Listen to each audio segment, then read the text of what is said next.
ये प्रावधान सुरक्षित किया है, ऑथोराइज किया स्टेट गवर्नमेंट को कि जो प्रॉपर्टी रजिस्टर्ड हो चुके हैं, जब आप नमाज पढ़ते हैं रजिस्टर्ड है, डॉक्यूमेंट है, उस पे कोई हस्तक्षेप नहीं होगा।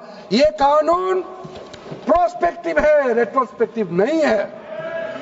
ये आप लोग बहुत क्लियर से सुन लीजिए, ये किसी का जमीन छीनने का कानून नहीं है। ये किसी का राइट, किसी का हनन करके उसका प्रॉपर्टी को हड़पने का नहीं है। राज्य सरकारों को अधिकार दिया गया है कि जो ऑलरेडी रजिस्टर्ड है उसका तो कोई डिस्प्यूट नहीं है, लेकिन जो डिस्प्यूटेड है, जो कोर्ट में पेंडिंग है, उसको हम यहाँ कानून बना के कैसे हटा सकते हैं? कोर्ट का पावर को तो हम ले नहीं सकते हैं सर। इसलिए यहाँ बार बार ये लोग माइक बजा बजा करके झूठ 100 बार भी बोलो, कुछ होने वाला नहीं है। सिटीजनशिप अमेंडमेंट बिल जब लाया गया था, वही लोग हैं जिन्होंने कहा था कि सिटीजनशिप अमेंडमेंट बिल पास होकर एक्ट बन जाएगा तो मुसलमानों का हक छिन जाएगा, उनका नागरिकता खत्म हो जाएगा। आज सीए लागू हो गया, बताइए किसी मुसलमान का अधिकार छीना है? किसी मुसलमान का नागरिकता छीना है? बताइए, क्या आप माफी मांगेंगे? आपने देश भर में घूम घूम कर झूठे बातें फैलाया, आज आप साबित हो गया कि आपने झूठ बोला था, लेकिन आज आप माफी मांगने का भी हिम्मत नहीं रखते हैं। जिगर थाम के आप लोग सुनिए, ये आप आज दोबारा आप मिसलीड करेंगे, गलत बातें करेंगे तो फिर मुंह खाना पड़ेगा आपको। फिर कोई और बिल लेके आएंगे, फिर मैं आपका पर्दाफाश करेंगे फिर से। इसीलिए सर हम लोग तर्क पे जाइए, पॉइंट पे जाइए।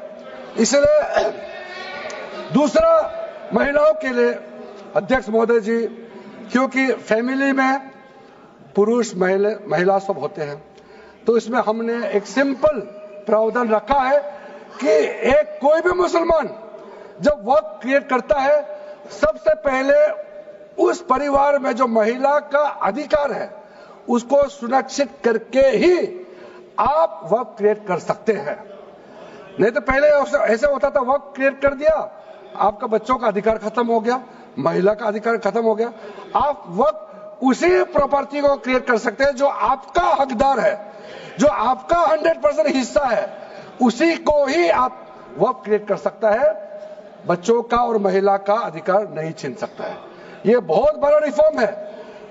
मुसलमानों में अगर वो चाहते हैं कि महिला आगे ना बढ़े तो ये लोग इसको विरोध करेंगे, लेकिन जो थोड़ा प्रोग्रेसिव सोचने वाले, जो थोड़ा बारीकी से अगर सोचेंगे तो कितना गलत बात है कि समाज में महिलाओं को दबाने का काम करते हैं और यहाँ जोर जोर से बोलते हैं।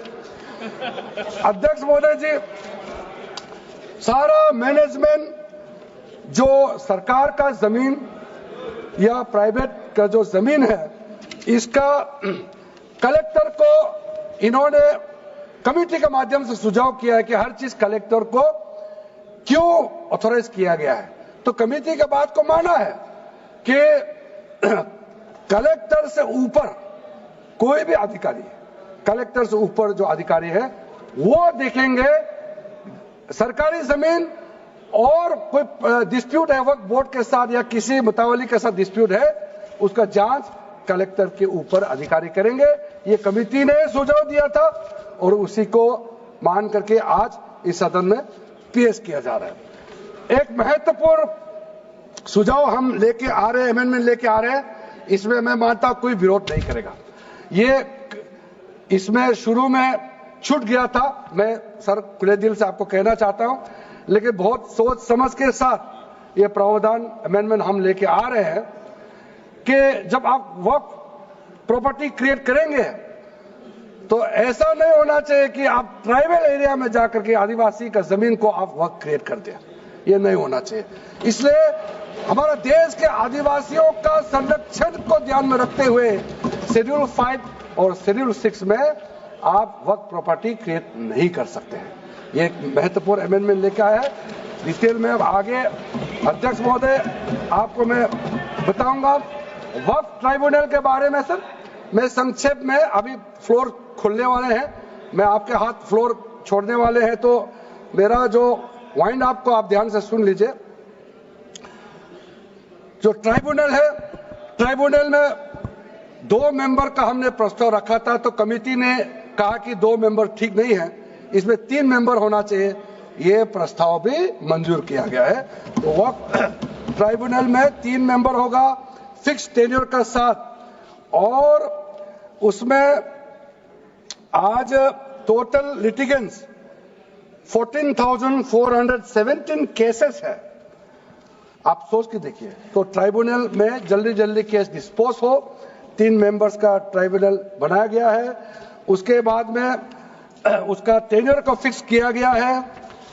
उसके बाद में जो एक बहुत स्ट्रिंजेंट प्रोविजन था, पहले ऑटोमेटिक अपील करने का राइट नहीं था, स्पेशल रिव्यू पिटीशन ही कर सकते थे ट्राइब्यूनल के ऑर्डर के बाद। तो आज हमने एक अच्छा सोच के साथ खुला मन से ये कहा है कि अब अगर आप वक्फ बोर्ड का निर्णय से खुश नहीं है, वक्फ ट्राइब्यूनल का निर्णय से खुश नहीं है, तो आप अदालत जा सकते हैं। ये रास्ता भी हमने खोल दिया है। उसके बाद सर कंट्रीब्यूशन, एनुअल कंट्रीब्यूशन, ये भी आपका ही सुझाव था कमेटी वालों का कि जो कंट्रीब्यूशन देते हैं वक्फ बोर्ड मुतावली जो देते हैं उसको घटाना चाहिए, तो उसको 7% से 5% घटा दिया है, ताकि ज्यादा पैसा आप चैरिटेबल पर्पस के लिए खर्चा कर सके।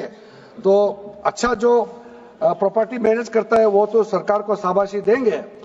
उसके बाद एक बहुत ही महत्वपूर्ण प्रावधान है जो हमको रखना पड़ा, आपने लॉ ऑफ लिमिटेशन को इस वक्फ बोर्ड का प्रावधान से हटा दिया था, इसको हमने लगाया है। तो अब तो मालूम है the limitation act of 1963 will now apply to the work property claims from the date of commencement of this act, aiming to reduce prolonged litigation। ये बहुत बड़ा मैं मानता हूं एक कदम उठाया है। और जो सेक्शन 40 सबसे ड्रैकोनियन प्रोविजन इस एक्ट में था, तो सेक्शन 40 था।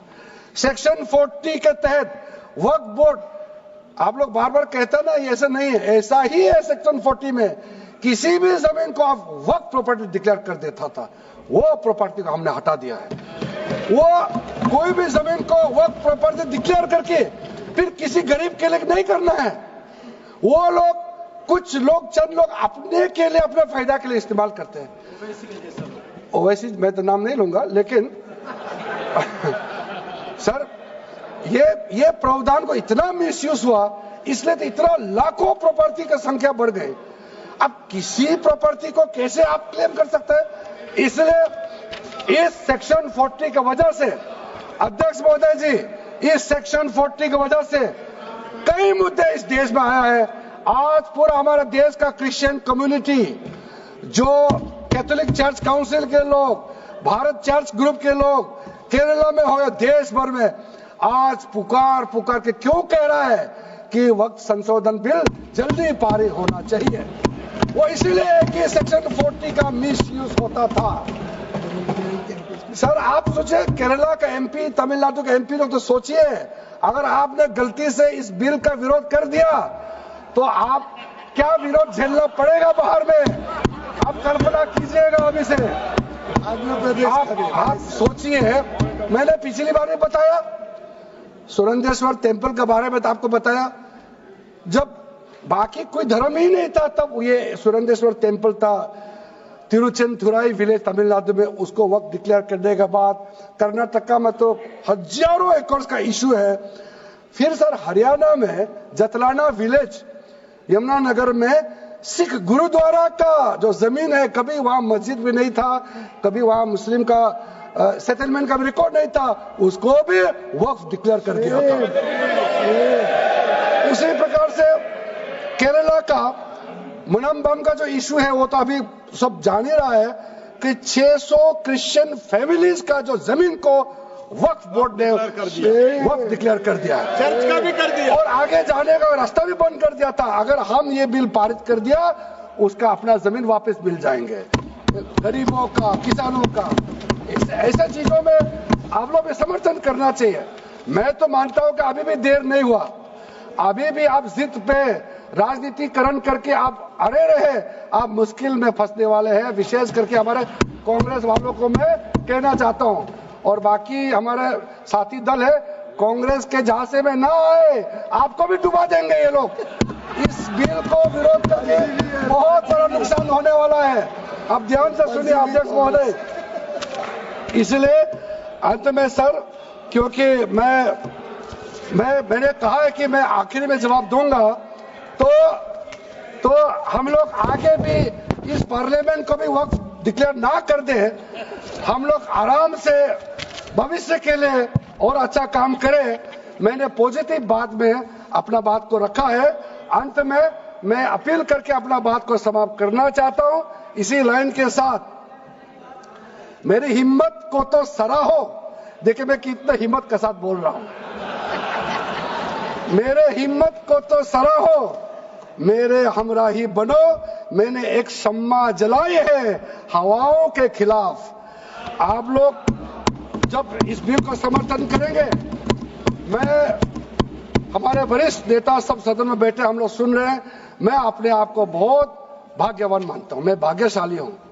प्रधानमंत्री नरेंद्र मोदी जी ने मेरे जैसे एक साधारण सदस्य को इतना पुण्य काम करने का मौका दिया है, इस बिल को यहां रखने का मौका दिया है। करोड़ों करोड़ों गरीब मुसलमान बहने दुआ देने वाला है। दुआ में अकेला क्यों लूं, ये दुआ आप भी लेना चाहिए। इस बिल को समर्थन कीजिए, ये मेरा अनुरोध है अध्यक्ष महोदय। Subscribe now and press the bell icon. Never miss an update.